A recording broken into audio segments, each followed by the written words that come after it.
رات کیا یہ ہوا، ایک جی لڑکا وسیع شاہ صاحب سے آٹوگراف لینے کی کوشش کر رہا تھا، ادھر کاپی گئی تو کاپی میں نے چھین لی، میں نے کہا میرے سے لے لو، ادھر نہیں جانا۔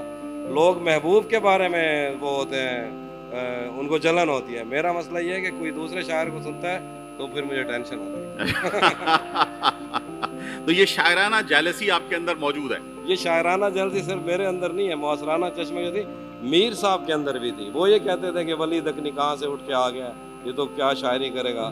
تو ہوتی ہے، لیکن میں یہ مذاق میں بھی کر رہا تھا۔ لیکن جو بھی لوگ مجھے سننے کے لیے آتے ہیں تو ظاہر ہے ایک آدمی جب شاعری میں لگتا ہے تو وہ کسی ایک انسان کو سن کے عمریں نہیں گزار سکتا، اس نے باقی شاعر بھی سننے ہوتے ہیں۔ لیکن زیادہ تر مجھے تو نہیں ہوتی، کئی دفعہ شاعروں کو ہوتی ہے جب وہ یہ کہیں کہ ہماری محبوب ہے لیکن ہم شاعر ہیں اور شاعری آپ کی سنتی ہے، تو یہ ان کو پرابلم تھوڑا سا کبھی کبھی دوستوں کو ہو جاتا ہے۔ میرے اپنے دوست بھی ہیں، جیسے کہ مجاز لکھنوی بہت مشہور شاعر تھے، تو جان صاحب کا ایک شعر ہے کہ میرے غصے کے بعد بھی تم نے نہیں چھوڑا مجاز کو پڑھنا۔ واہ!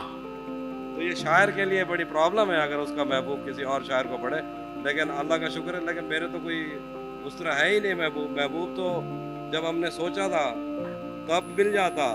تو وہ شعر ہے کہ قسم ہے آدم و حوا کی پہلی آشنائی کی، میرے ہمراہ تم ہوتی تو میں تسموں سے دنیا باندھ دیتا۔ واہ واہ واہ بھائی، واہ واہ واہ، کیا اچھی بات ہے۔ یہ مجھے بتاؤ کہ تیرا چپ رہنا میرے ذہن میں کیا بیٹھ گیا؟ یہ کب بیٹھا یہ تیرا چپ رہنا، مطلب، اور وہ چپ رہتی کیوں تھی یہ تو بتاؤ کم از کم۔ میں بتا دیتا ہوں کیونکہ میں چھپاتا نہیں ہوں، میں سچ ہی بول دیتا ہوں۔ احمد مشتاق صاحب کا ایک شعر تھا، لفظ سوکھ کیوں نہ جائیں، گلا بیٹھ کیوں نہ جائے، واہ دل میں ہیں جو سوال اٹھاتے رہیں گے ہم، دکھ کے سفر پہ خود کو روانہ تو کر دیا، اب ساری عمر ہاتھ ہلاتے رہیں گے ہم۔ واہ تو جب واہ، میں نے احمد مشتاق صاحب کا یہ شعر پڑھا کہ لفظ سوکھ کیوں نہ جائیں، گلا بیٹھ کیوں نہ جائے، تو مجھے لگا یہ گلا بیٹھنا شاعری میں کتنا اچھا آیا ہے۔ تو بس میں جا رہا تھا، بہاولپور بس میں تھا، تو اس میں سوچ رہا تھا تو میرے ذہن میں یہ مصرع آیا کہ اتنی آوازیں تجھے دی کہ گلا بیٹھ گیا۔